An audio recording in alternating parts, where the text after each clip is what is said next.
वह छोटी से छोटी ध्वनि जिसके टुकड़े नहीं हो सकते हैं उसे हम क्या कहते हैं?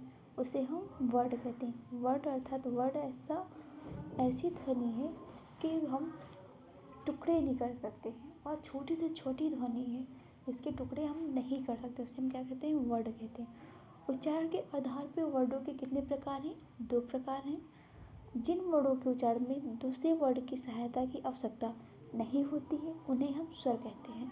स्वर ऐसे वर्ड होते हैं जिनका उच्चारण करने में किसी प्रकार का अवरोध नहीं होता है, किसी प्रकार के अन्य वर्डों की आवश्यकता नहीं होती है, उसे हम स्वर कहते हैं।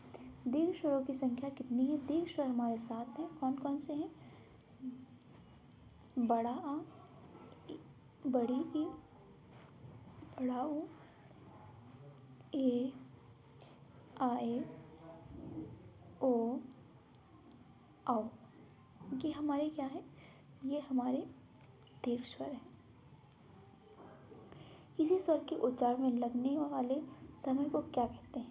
किसी स्वर के उच्चारण में जब समय लगता है तो उसे हम मात्रा कहते हैं। क्या कहते हैं? मात्रा कहते हैं। जब किसी स्वर के उच्चारण में समय लगता है उसे हम क्या कहेंगे? मात्रा कहेंगे। टा वर्ग से संबंधित व्यंजन बताएं। टा वर्ग से कौन सा व्यंजन संबंधित है? ड़ा। टा वर्ग में कौन कौन से आते हैं व्यंजन?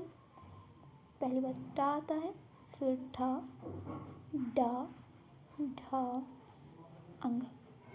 ये हमारे जो 5 व्यंजन हैं ये टा वर्ग से संबंधित हैं। हिंदी वर्णमाला में स्वरों की कुल कितनी संख्या है? हिंदी वर्णमाला में स्वरों की कुल 11 संख्या है। 11 कौन कौन सी हैं? छोटा, बड़ा, छोटी ई, बड़ी ई, छोटा ऊ, बड़ा ऊ,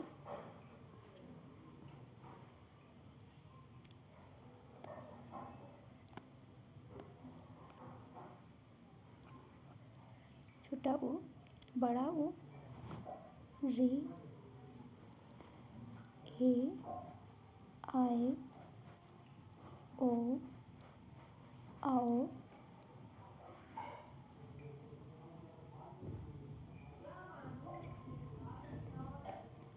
ये हमारे 11 क्या हो गए?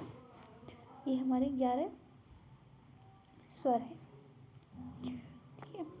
भाषा की सबसे छोटी इकाई क्या होती है? अभी हमने पढ़ा था कि भाषा की सबसे छोटी इकाई क्या होती है?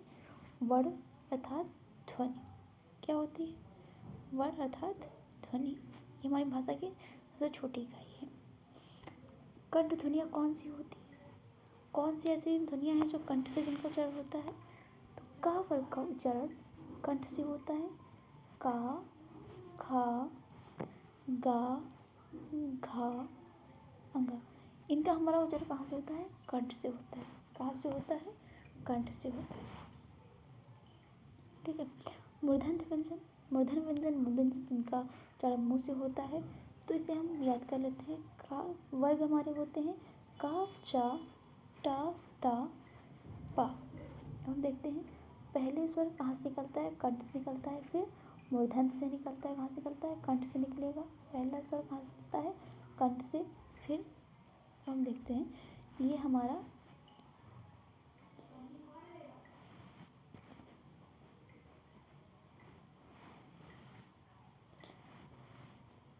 मान लो ये मनुष्य है जो इसका ये कंठ है। ठीक है। ये कंठ से क्या हुआ? किसका उच्चारण हुआ? का वर्ग का उच्चारण कंठ से हुआ। किस प्रकार? का वर्ग का उच्चारण कंठ से हुआ। मूर्धन्य मुंह में आया तो मूर्धन्य का उच्चारण कहाँ से हुआ? मूर्धन्य से चा वर्ग का हुआ।